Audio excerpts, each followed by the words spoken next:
네, 오늘은 창세기 6장 1절부터 8절까지 보도록 하겠습니다. 하나님의 감정에 반응하는 자라는 제목입니다. 하나님의 감정에 반응하는 자. 오늘 본문을 통해 봐야 될 중요한 표현이 바로 두 개가 있는데요. 먼저 제목과 관련 있는 표현입니다. 하나님이 보면 5절과 6절에 사람의 죄악이 세상에 가득함과 그의 마음으로 생각하는 모든 계획이 항상 악할 뿐임을 보시고 땅 위에 사람 지으셨음을 한탄하사 마음에 근심했다 라고 나와 있어요. 한탄하사 마음에 근심했다. 근데 제가 오늘 말씀의 제목에서 얘기했듯이 하나님의 감정에 반응하는 자라고 했어요. 우리가 이 8절을 보면요, 하나님이 이제 왜 한탄했는지를 7절에 얘기를 했고, 그래서 내가 그것들을 지었음을 한탄했다라고 얘기하고 있죠, 사람을. 그러면서 노아는 여호와께 은혜를 입었더라라고 하고 있어요. 자, 이 노아는 여호와께 은혜를 입었더라라는 말의 원래 뜻은 노아는 하나님의 눈 안에서, 하나님의 눈에서 은혜를 보았다라는 뜻이에요. 하나님의 눈 안에 있는 은혜를 보았다. 그래서 이 하나님의 마음 속에서 하나님의 은혜로 나아갈 길이 어디에 있는지를 깨달은 자였죠. 그래서 우리가 어제 말씀 드렸듯이 이 수없이 죽음의 필멸성이라고 흔히 얘기하죠. 죽음을 피할 수 없는 죽음의 권세 앞에 늘 무력하게 당할 수밖에 없는 삶에서 우리가 극복하는 방법이 무엇이라고 했습니까? 두 가지 키워드가 동행과 순종이라고 그랬잖아요. 동행과 순종. 그것이 죽음의 권세를 이기는 비결이라고 그랬어요. 그 순종을 통해 노아는 바로 노아의 말의 뜻과 같이 안식을 얻은 거죠. 안식을 경험하게 됩니다. 그 은혜를 노아가 어떻게 해서 하나님의 은혜를 입게 되었는가? 그것은 바로 하나님의 감정에 반응하는 자였다라는 의미입니다. 하나님의 마음, 하나님의 감정에 반응하는 자. 하나님의 감정에 반응하는 자, 그것을 드러내는 제대로 하나님의 감정을 반응하는 자, 하나님이 원하시는 표현이 바로 하나님의 아들들이라는 표현이에요.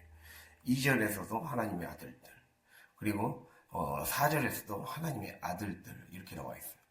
근데 우리가 이 문맥을 딱 읽어보면 하나님의 아들들이 사람의 딸들의 아름다움을 보고 자기들이 좋아하는 모든 여자를 아내로 삼고 또 사람의 딸들에게 들어가 자식을 낳았다. 이게 지금 하나님의 아들들은 원래 좋은 표현입니다. 이 성경에서 하나님의 아들들은 주로 세 가지 뜻으로 많이 표현이 되거든요. 하나는 하나님의 경건한 자손들, 하나님의 자녀들을 의미해요. 그런 의미로 하나님의 아들들 이렇게 표현하기도 하고, 하나는 또 천사들, 타락한 천사들을 말해요. 타락한 천사들을 말할 때 하나님의 아들들 이렇게 표현해요. 그리고 또 마지막으로 하나님의 아들들은 왕족이나 용사 같은 인간 세계의 통치자들, 그걸 하나님의 아들들이라고 그래요. 근데 여기서는 우리가 오늘 보고자 하는 의미는 바로 하나님을 경건하게 따르는 사람들이에요. 즉 하나님이 본래 의도하신 것은 하나님을 경건하게 따르는 사람들을 말하는 거예요. 여기서 말하는 하나님의 아들들은 구체적으로는 이 창세기 내에서는 셋의 후손들을 말합니다. 우리가 아담에게서 태어난 가인은 떠나고 아벨은 죽고 나서 태어난 셋째 아들이 바로 셋이었죠. 그 셋의 후손들을 말하는 겁니다. 셋의 후손들, 하나님의 아들들을 지금 말하고 있다는 거죠. 그랬을 때 우리가 이 하나님의 아들들, 결국에는 하나님의 아들들은 이 성령으로 거듭난 자들이라고 할 수가 있어요. 하나님의 상속자들, 즉 하나님의 나라를 유업으로 받을 자라는 거죠.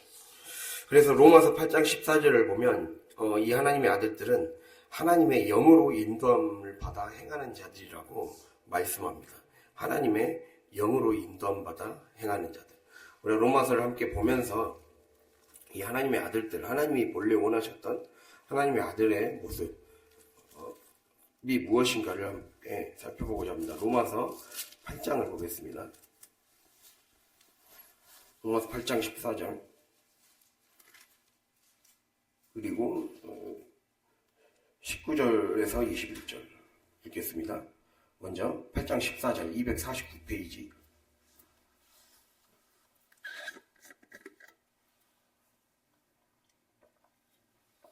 함께 읽겠습니다. 8장 14절. 무릇 하나님의 영으로 인도함을 받는 사람은 곧 하나님의 아들이라.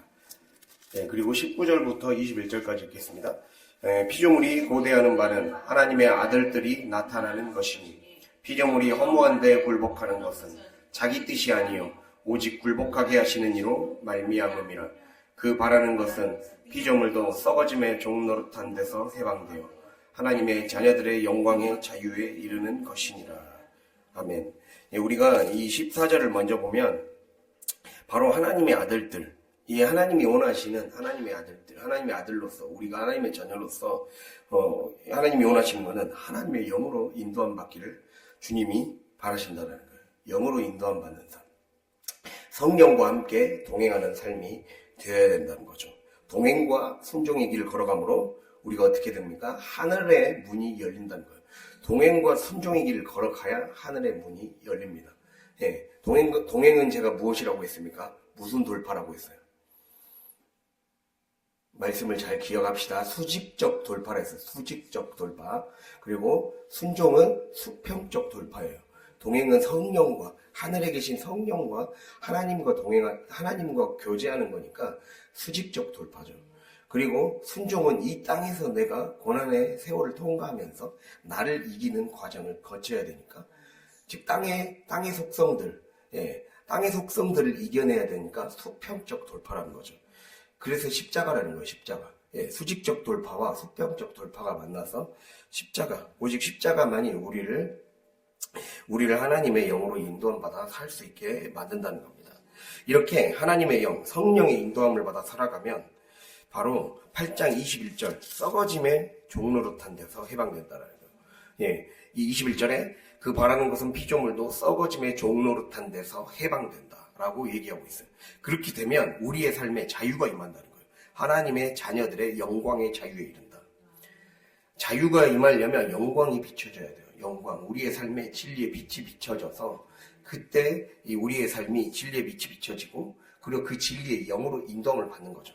진리의 빛으로 비춰져서 우리 안에 무지몽매했던 것들이 깨달아져서 분별의 눈이 열립니다. 항상 얘기를 했죠. 선악과가 우리에게 의미하는 건 무엇입니까? 영적 분별을 잃어버렸다는 거예요. 사람은 영적 분별을 잃어버렸어요. 그래서 이 어떤 신학자는 이렇게 얘기합니다. 영적 분별을 잃어버리고 사람은 판단의 마법에 빠지게 됐다. 이렇게 얘기해요. 판단의 마법, 자기 판단에 빠진다는 거죠. 제가 어제 순종을 뭐라고 했습니까? 순종을 왜 해야 됩니까? 기억합니까? 제가 계속 물어보죠. 순종을 왜 해야 돼요? 판단에서 해방되는 거예요. 판단. 자꾸 자기 판단 때문에 문제가 생기는 거예요. 내가 내 판단으로 살려고 하니까 하나님이 네 판단으로 살지 말고 하나님이 주시는 분별력으로 살아라. 그거를 훈련시키는 거예요. 그래서 자꾸 말씀에 나를 훈련시키는 거예요. 그러니까 내 판단과 합리가 여전히 강하다는 것은 순종할 준비가 안 돼 있다는 거죠. 그거를 하나님이 우리에게 얘기하는 거예요. 순종은 가장 기본적인 영성 훈련이에요. 이게 넘어가지 않으면 이거는 신앙의 가장 기초 단계예요. 사실 이게 기초예요, 기초. 그 다음에 열리는 길이에요.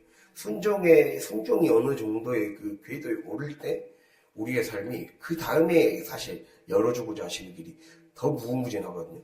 근데 우리는 그거 하나를 우리의 판단과 우리의 생각이 너무 많아서 그걸 넘어서지를 못하는 게 너무나도 많다는 겁니다. 이 성령의 인도함의 그 핵심이 바로 인도함, 동행과 순종이라는 걸 기억할 수 있길 바랍니다. 이렇게 되어야 우리가 썩어짐의 종노릇하지 않습니다. 썩어질 것. 우리가 자꾸 흙이니 흙으로 돌아갈지어다 그러잖아요. 그게 이 아담에게 내린 저주였어요. 즉 너가 하나님을 붙잡지 않으면 성령의 생수를 날마다 공급하지 않으면 그래서 우리가 창세기 2장을 했을 때 뭐라고 했습니까? 인간이라는 존재가 이 마른 흙에서 생기를 넣어주는 게 아니라 그 안에서 안개가 올라와서 이 샘이 우리 안에 우리의 마른 땅을 적셔서 우리를 진흙으로 빚어서 그 빚어진 그릇 안에 우리에게 생기를 불어넣어 주세요. 근데 흙이니 흙으로 돌아가라는 말은 내가 하나님 붙잡지 않으면, 우리의 생수 되시는, 생명의 근원 되시는 하나님을 늘 붙잡지 않고 성령을 의지하지 않으면 우리가 마르고 딱딱한 존재가 된다는 거예요. 언제든지 먼지로 다시 도달한다. 항상 이걸 기억해야 돼요. 날마다 말씀을 공급받지 않으면 우리의 존재는 흐트러지는 먼지같이 쓸모없는 존재가 된다는 거예요. 금방 죄에 취약해지고 금방 무너지고 부스러진다는 거예요. 그거를 항상 기억해야 돼요. 그래서 이게 이 썩어짐의 종노릇이라는 말 속에 들어있어요. 이 썩어짐의 종노릇을 해방되려면 성령의 인도함을 받아서 우리 안에 영적인 수분이 날마다 공급되어야 된다라는 것을 기억하기를 바랍니다. 그렇게 해야 죽음의 패턴, 죽음의 저주를 극복할 수 있다는 거예요. 그것을 주님이 우리에게 말씀하고 있습니다. 그러한 자가 승리하는 자예요. 매일, 그러니까 승리가 엄청 큰 것에 있는 게 아니라 매일 하나님과 동행하며 순종을 실천하는 자. 나의 판단을 내려놓는 자. 이제 제가 설교 마지막 때 얘기했잖아요. 판단을 중지해야 된다고. 판단을 잠시 유보하고 하나님께 나의 선택권을 맡겨드리는 거예요. 내 생각이 안 맞을 것 같은데, 지금은 아닌 것 같은데, 이것도 내려놓으라는 거예요. 하나님이 지금 원하시면 그것이 합리 비합리가 중요한 게 아니에요. 합리 비합리를 넘어서는 초월의 세계를 경험하게 하는 길이 순종에 있는 거예요. 초월의 세계. 그 초월의 세계, 무소부재하시고 이 시간과 공간을 초월하시는 하나님의 능력을 내가 인간이 경험할 수 있는 길은 순종밖에 없습니다. 그것을 우리에게 지금 말씀하고 있다는 걸 기억하길 바랍니다. 그렇게 이 타락 이전에 우리는 창조 질서가 늘 회복해야 돼요. 은혜의 사람이 돼야 돼요. 그 은혜의 사람이 바로 노아였다는 것을 지금 말씀하고 있어요. 또 그러한 사람이 하나님의 아들들이라는 거죠. 하나님의 자녀라는 거죠. 그래서 우리가 창세기로 다시 돌아가면 이 하나님의 아들들의 본래 이 땅에서의 사명은 바로 아까 말씀드렸듯이 이 하나님과의 동행이고, 이 하나님과의 동행이 가능하려면 죄와 욕망을 이겨내야 돼요. 우리가 2절 볼까요? 2절. 창세기 6장 2절. 하나님의 아들들이 사람의 딸들의 아름다움을 보고 자기들이 좋아하는 모든 여자를 아내로 삼는지라. 여기서 중요한 게 아름다움을 보고 아내로 삼는지라. 보고 삼는지라. 이 보다 그리고 삼다. 이 삼다는 이 원래 단어가 취하다라는 말을 사용했어요. 이 단어는 어디에 쓰인 단어가 똑같냐면 하와가 선악과를 따먹었을 때 뭐라고 표현하죠? 보암직도 하고 먹음직도 하고 그리고 지혜롭게 한 만큼 탐스럽기도 하다. 보암직, 먹음직, 탐스러움. 그것을 얘기하고 있어요. 그렇게 하자 열매를 따먹었다 그래요. 이 말씀 잘 들으세요. 이 말은 육신의 정욕과 안목의 정욕과 이생의 자랑을 말합니다. 자, 여기서 정욕이란 말은 이 육신의 정욕, 안목의 정욕, 이생의 자랑은 요한일서 2장 17절에 나와 있어요. 2장 16절. 이 정욕이란 말은 에피투미아라고 해서 이 에피투미아는 너무 자기 안에서 일어나는 이 자신 안에서 일어나는 이 내 눈에 좋아 보이는 거, 내 몸에 편한 거, 그거에 너무 치중한 상태. 이게 정욕이에요. 너무 내 몸에만 치중한 상태. 너무 내 생각에만 몰두하는 상태. 너무 내 감정에만 치우치는 상태. 그게 바로 정욕이에요. 그거에 너무 치중하다 보니까 늘 기준이 자기예요. 늘 자기 눈에 좋아 보이는 거, 늘 자기 생각에 옳아 보이는 거, 그리고 자기 육신을 편안하게 해주는 거. 거기에만 온통 시선이 집중되어 있어요. 거기에 내가 거기에 해당된다면 언제든지 하나님의 아들들이 아닌 불순종의 사람으로 전락할 수 있다는 걸 기억하길 바랍니다. 그러니까 어떻게 이 불순종의 성향을 이겨낼 것인가에 관심을 가져야 돼요. 영적인 사람이 되려면 불순종의 성향을 이겨내는 것에 관심을 가져야 돼요. 막 그냥 순종하면 되겠지가 아니라 내 안에 불순종의 성향들이 왜 생겨날까? 내가 그만큼 나에게 너무 관심이 많더라. 내 몸에만 너무 치중하고 내 몸에 좋음, 내 몸이 편한 거, 내 몸이 아프지 않는 거, 이거에만 너무 치중하는 거예요. 우리의 관심은 하늘나라에 관심을 가져야 돼요. 영의 관심을 가져야 하나님이 육을 책임져 주시는 거예요. 영의 질서를 먼저 잡아야 돼요. 거기에서 이 영이 원하는 대로, 성령이 이끄시는 대로, 성령이 원하는 방향 안에서 잡아야 되는 거예요. 그러니까 이 한마디로 여기서 보면 특별히 우리가 봐야 될 표현이 2절에 자기들이 좋아하는 모든 여자를 아내로 삼았다 그래요. 자기들이 좋아하는, 자기 욕망의 취향에 따라 택했다는 말이거든요. 이 말은 이 선악과를 따먹어버리게 된 결국 이유는 이 우리의 삶은 아까 말씀드렸듯이 분별력을 기준으로 살아야 돼요. 분별력을 기준으로 살아야 되는데 어떤 것을 욕망의 기준으로 사는 거예요. 욕망의 기준. 내가 이거를 원하느냐 안 원하느냐. 우리는 그거에 너무 마음이 빠져 있어요. 그것이 인생을 망하게 한다는 거예요. 이게 선이냐 악이냐가 중요한 거예요. 선이냐 악이냐가 중요한 거예요. 이게 하나님 보시기에 좋냐 안 좋냐. 이게 나를 살리는 것이냐 안 살리는 것이냐. 생이냐 사냐가 중요한 거지. 내가 원하냐 안 원하냐.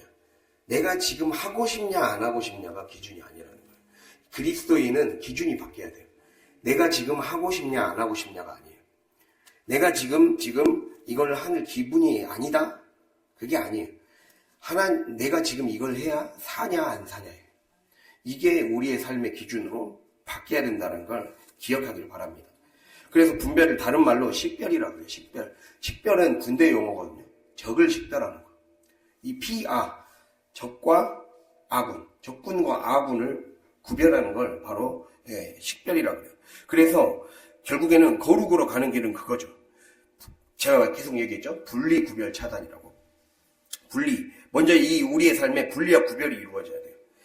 구별이라는 거는 성질이나 종류에 따라 갈라놓는 거예요. 성질이나 종류. 즉 하나님이 이건 아니겠다. 이건 하나님 보시기, 하나님의 말씀의 기준에서 내가 이러한 언어를 선택하고 이러한 감정을 자꾸 이러한 감정적으로 자꾸 기우려고 하고 이런 습관적으로 자꾸 떼어내지 못하는 거는, 그러니까 습관도 떼어내는 거예요. 이것도 분리예요. 나의 말을 떼어내는 것도 분리와 구별이죠. 그 거룩의 첫걸음이죠. 그렇게 성질이나 종류에 따라 내 안에, 우리가 그래서 창세기를 통해 얘기했죠. 기어오르는 것과 날아오는 것. 이것을 갈라나와야 된다는 거예요. 이걸 갈라놓는 작업을 안 하면 뭐라고 했습니까? 큰 바다짐승이 서식하기 좋은 환경이 된다는 거예요. 마귀의 서식처가 되는 거예요. 마귀의 서식처는 내 안에 기어오르는 것들을 방치했기 때문에. 어떤 사람이 귀신 들린 자가 많습니까? 자기 안에 있는 욕망을 그대로 방치한 자들이 귀신이 많이 들려요. 잘 살펴보세요. 자기의 감정이나 자기의 생각의 어떤 그런 죄된 습성을 그냥 그대로 방치하고 그냥 자기 원함대로 사는 자가, 그것이 극단적으로 됐을 때, 병적으로 됐을 때 그 사람에게 귀신 들림의 역사가 많이 일어나요. 그것을 우리가 깨달아야 돼요. 그러니까 내가 자꾸 내 안에서 내 게으름을 그대로 방치하면 그 안에 귀신이 서식하는 거예요. 우리가 그 창세기 3장 보면, 창세기 3장을 보면 분명히 아담에게 저주를 내리기 전에 가장 중요한 게 뱀에게 먼저 저주를 선언했다는 게, 우리가 우리가 항상 마음에 주의하면서 봐야 돼요. 근데 뱀에게 내린 저주가 뭐였어요? 배로 다니고 살아있는 동안 흙을 먹을지니라. 늘 우리의 곁을 다니면서 흙을 먹으라고 하나님이 허용해 준 거예요. 흙을 먹으라고 하나님이 허용해 줬어요. 그것이 인간에게도 연관된 저주가 되고 그랬잖아요.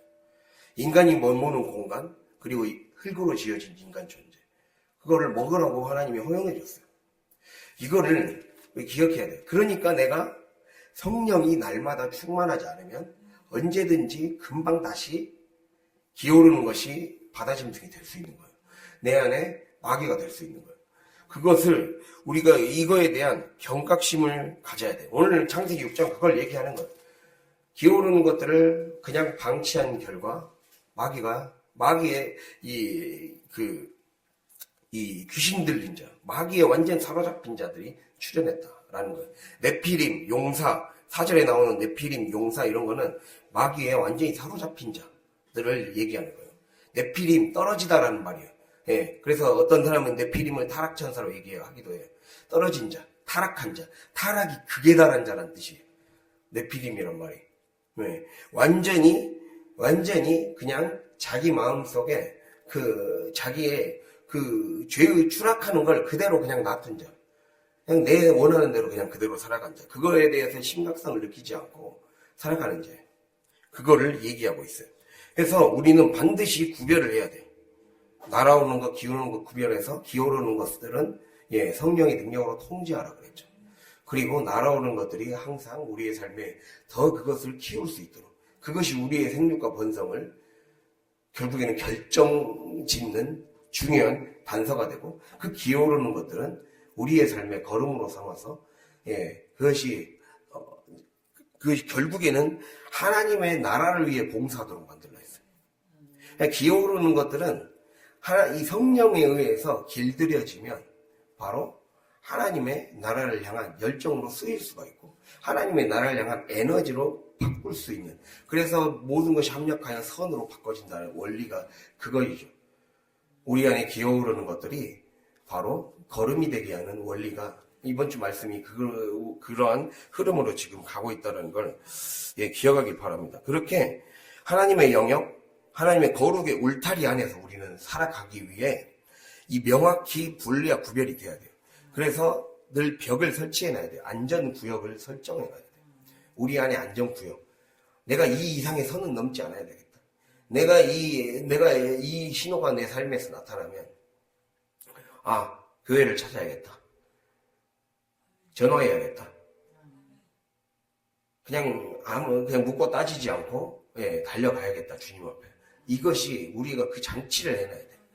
그냥 그대로 자기를 놔두면 안 된다. 이거를 기억할 수 있길 바랍니다. 그렇게 이 하나님의 아들들, 하나님이 원하시는 건 이렇게 죄와 욕망을 이기는 삶을 사는 자가 된다는 거예요. 그런데 이렇게 자기 욕망에 이거를 제어하지 않는 자가 되면 결국 네피림, 이런 용사, 명성이 있는 자 이런 것처럼 마귀에 사로잡혀 세상에 완전히 물들어 버리는 자. 그냥 자기 뜻대로 살아가는 자가 된다는 걸 기억하길 바랍니다. 그래서 에베소서에서는 그렇게 얘기해요. 육체의 욕심을 따라 지내고 육체와 마음에 원하는 것을 따라 살면 공중 공세에 잡은 자, 마귀의 영에 사로잡힌 자가 된다. 거기에 완전히 조종당하는 자가 된다. 그렇게 얘기를 하고 있어요. 우리가 이 말씀을 꼭 기억하기를 바랍니다.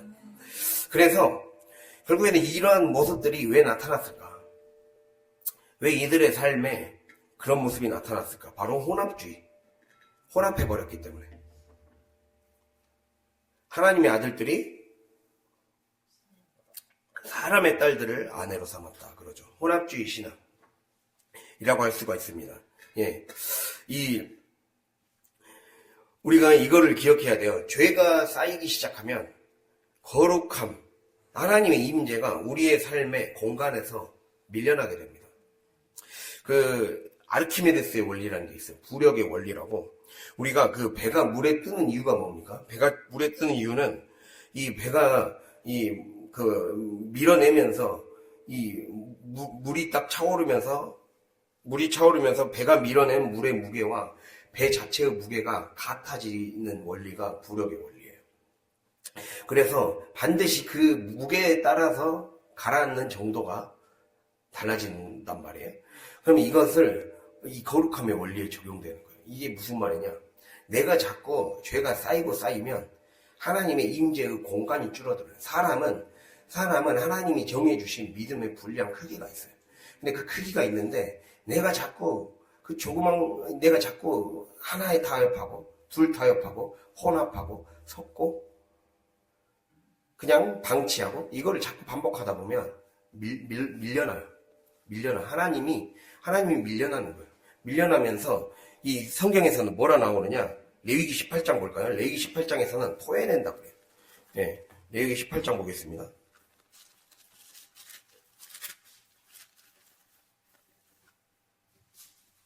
(175페이지) 18장 25절 보겠습니다.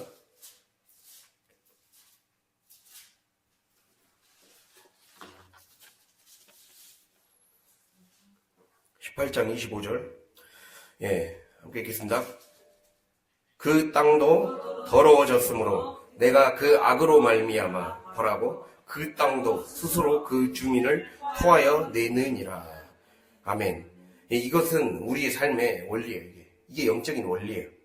내가 내 삶에 죄가 쌓이고 이것에 대해서 매일매일 흙으로 돌아가는 것이 우리의 삶에 하나님이 우리 이 타락한 인간에게 내리신 저주란 걸 늘 생각해야 돼요. 그러면 흙으로 돌아가지 않는 삶의 연습이, 고개 드세요, 고개. 예. 삶으로, 흙으로 돌아가지 않는 삶의 연습이 늘 우리의 삶에 있어야 된다는 거예요. 그게 되지 않고 그냥 쌓인 채로 그대로 놔둬버리면 아까 그 부력의 원리처럼 밀려나요. 은혜의 물이 밀려나요. 은혜의 물이 밖으로 빠져버려요. 은혜의 물이 밖으로 빠지면서 결국에는 거룩의 영역이 줄어들어요. 이 거룩의 영역이 다 줄어들게 되면 결국은 내가 내 공간에서 토해져요.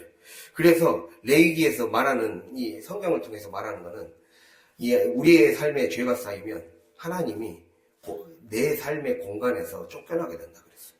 영적인 유배의 삶을 살게 된다. 유배, 예. 이스라엘 백성이 유배했다는 것을 성경에서는 하나님이 이 이스라엘 땅에서 이스라엘 백성을 토해냈다라고 표현해요. 토해냈다. 예. 죄를 지었기 때문에 왜냐 그 땅은 하나님이 거해야 될 땅이기 때문에 내 몸은 하나님이 거하시는 공간이에요. 항상 이걸 생각해야 돼요. 하나님이 거하실 공간이지 내가 주인이 되는 공간이 아니라는 걸 늘 인식을 하고 있어야 돼요. 그러니까 이게 되지 않기 때문에 우리의 기준이 늘 무엇이죠? 내가 좋냐 안 좋냐, 지금 하고 싶냐 안 하고 싶냐, 이거에 늘 중심이 거기로 저울추가 너무 그쪽으로 기울어져 있단 말이에요. 그러니까 아까 말씀드렸듯이 육신의 정욕이라는 건 너무 그쪽으로 치중한 상태라고 했어요. 너무 그쪽으로 치중한 상태. 그러니까 우리가 중심을 잘 잡고 있으면 되는 거예요. 인간이 할 수 있는 가능성은 정결이거든요. 정결은 중심까지는 잡을 수 있어요. 중심까지 잡고 있으면 성령이 우리의 삶에 오셔서 이 중심을 잡던 걸 이쪽으로 하나님 쪽으로 완전히 갖고 오실 수 있는 능력이 하나님이 주신다는 거예요. 그걸 말씀하는 거죠. 그래도 우리에게 해서 여호수아에게 말씀했죠. 좌로나 우로나 치우치지 말라고. 치우치면 안 된다는 거예요. 우리의 삶이 내 육에, 내 생각이나 감정에 치우치지 말라는 거예요. 생각에도 감정에, 어떤 특정한 감정과 욕망과 정욕에 그게 너무 사로잡히지 말라는 거예요.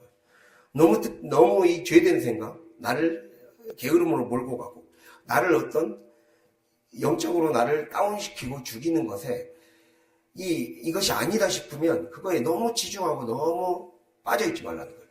그것이 위험하다는 거예요. 그 신호가 자기에게 나타나면 이게 내 안에 혼합주의 신앙이 내 안에 지금 혼합물이 들어오고 있구나.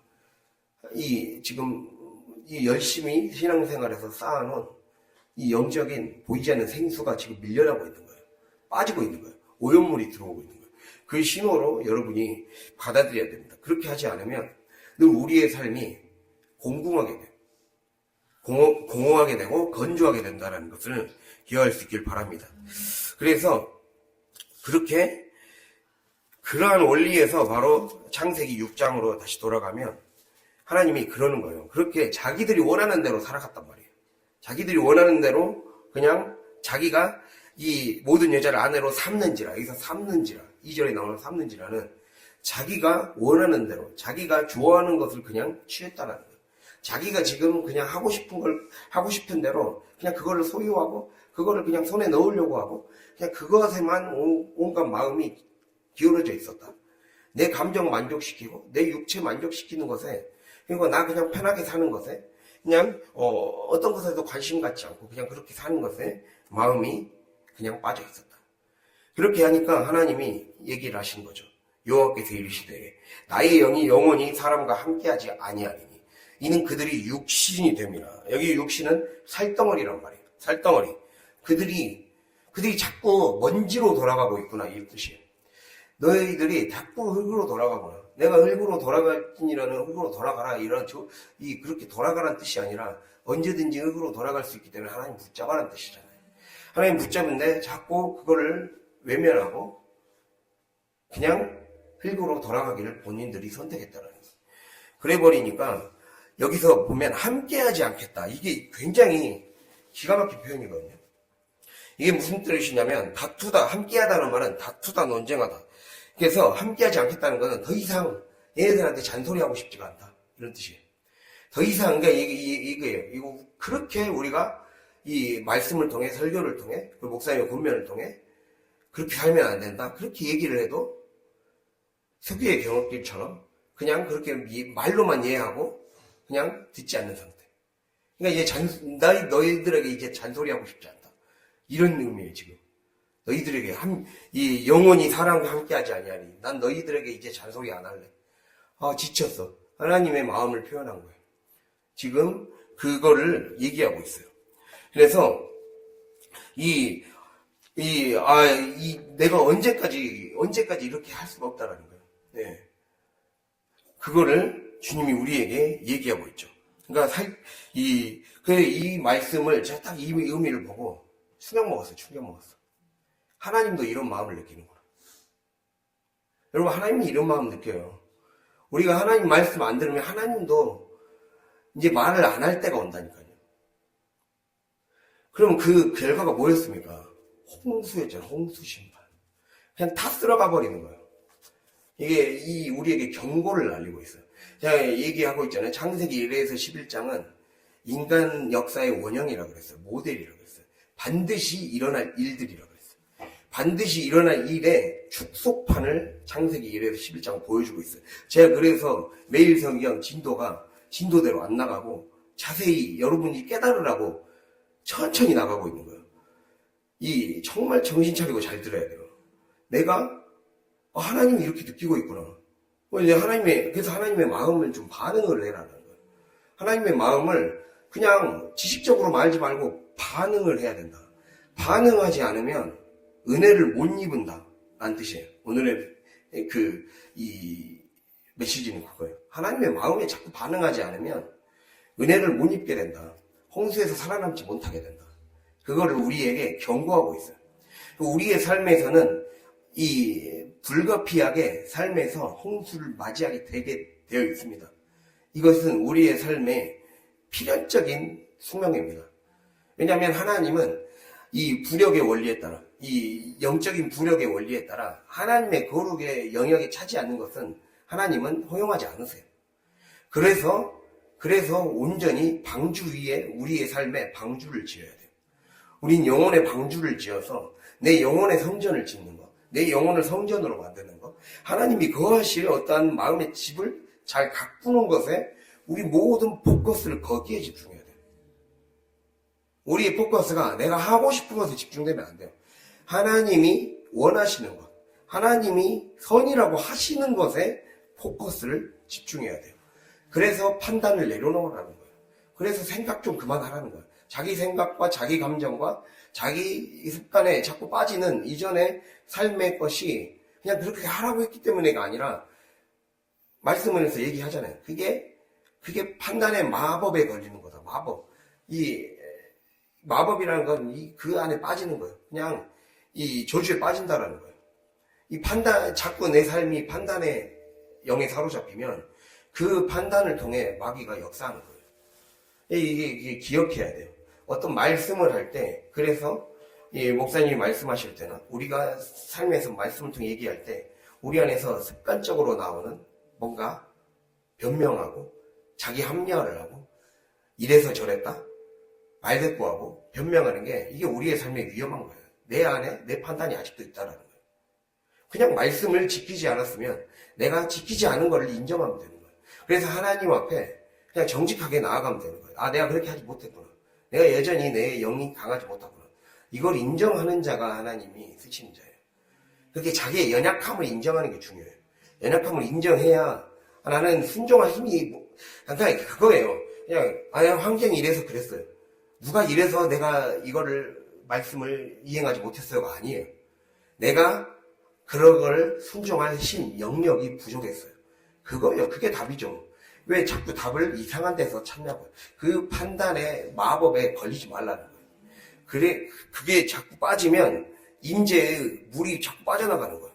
오히려 죄의 고백이 하나님의 긍휼이 작용해서 오히려 하나님이 붙잡아 주시는 거예요. 하나님의 그 정직한 자, 하나님의 정직한 자의 영을 오히려 더 새롭게 하셔서 그에게 은혜를 부어주시는 거예요. 하나님 마음을 알구나. 이 노아도 죄를 지었던 사람이에요. 나중에 실수 뒤에 나와요. 노아도 실수했고 술을 먹다가 실수를 범했죠. 그러나 하나님의 마음에 반응을 했고 적어도 하나님의 마음에 순종을 했고 그 실수 안에서도 하나님의 긍휼하심을 붙잡고 살아갔던 사람이에요. 그랬기 때문에 마음의 안식을 누린 거예요. 평안을 누린 거예요. 왜 평안이 없겠습니까? 우리의 인생에. 내 생각이 너무 많기 때문이에요. 내 생각을 못 내려놓고 내 감정을 못 내려놓고 내 봐보세요. 사람의 딸들의 아름다움을 보고 자꾸 눈에 보이는 것에 마음이 치중돼 있다. 아까 말씀드렸잖아요. 정욕이란 건 안목의 정욕, 육신의 정욕. 내 육신에 좋고 내 육신에 좋은 거, 나쁜 거. 내 육신에 편한 거, 불편한 거. 이거에 치중돼 있고 안목의 정욕. 내가 지금 눈에 지금 나를 두렵게 하고 내가 불안해 보이는 것에 치중돼 있다는 거예요. 그러나 우리는 보이지 않는 하나님에 치중돼야 돼요.